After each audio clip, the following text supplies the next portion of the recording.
Ito lods yung sinasabi ko sa iyo na ano, na hex power.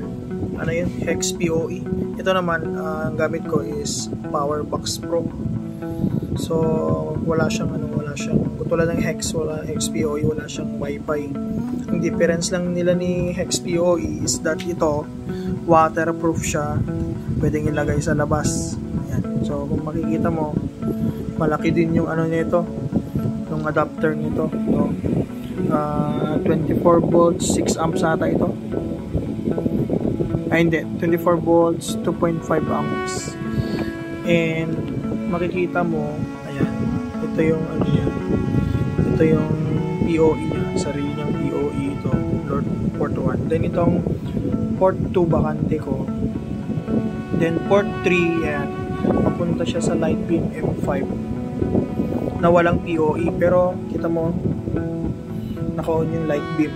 Tapos dito sa indicator is red. May nagbi-blink na orange. Ibig sabihin yan, pag red is naka-PoE out siya. Power yung lumalabas na may ano, power over internet. So may power, may internet. Yung port 4, ito, black. Ayan, black. Naka-connect doon sa ano, Queenslink na 24 volts din. Ayan, QLT na 24 volts. And lastly, itong yellow, port 5 is nakakonect naman dito sa lap 120 na 24 volts pa rin. Naka-on din yan. Yan. Ito. Ayan. Naka-on din. Yun, naka-on din. So, kumbaga, ito, yan. Halos hindi ka nagagamit ng ano.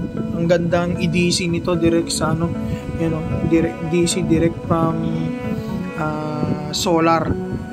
Tapos ipapower niya yung lahat. May kakabit mo.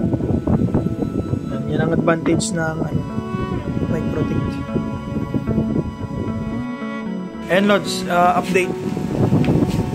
Ayan. So ginawa namin, meron kasi kaming battery ni spare. Dinirect namin siya dito sa DC niya na 10 to 57 volts. Ayan. So itong PoE niya kanina is ginamit ko ng ano, pinang config. Yan, para maka-PoE out ako dun sa tatlong ports. Yan. So yung M5 ko, ayun, naka-on pa rin. Yung Queenslink 24 volts, ayun, naka-on pa rin, nagbi-blink. Ayan. Tapos lastly yung lap 120, ayun, naka-on pa rin. So tatlo pa rin gumagana.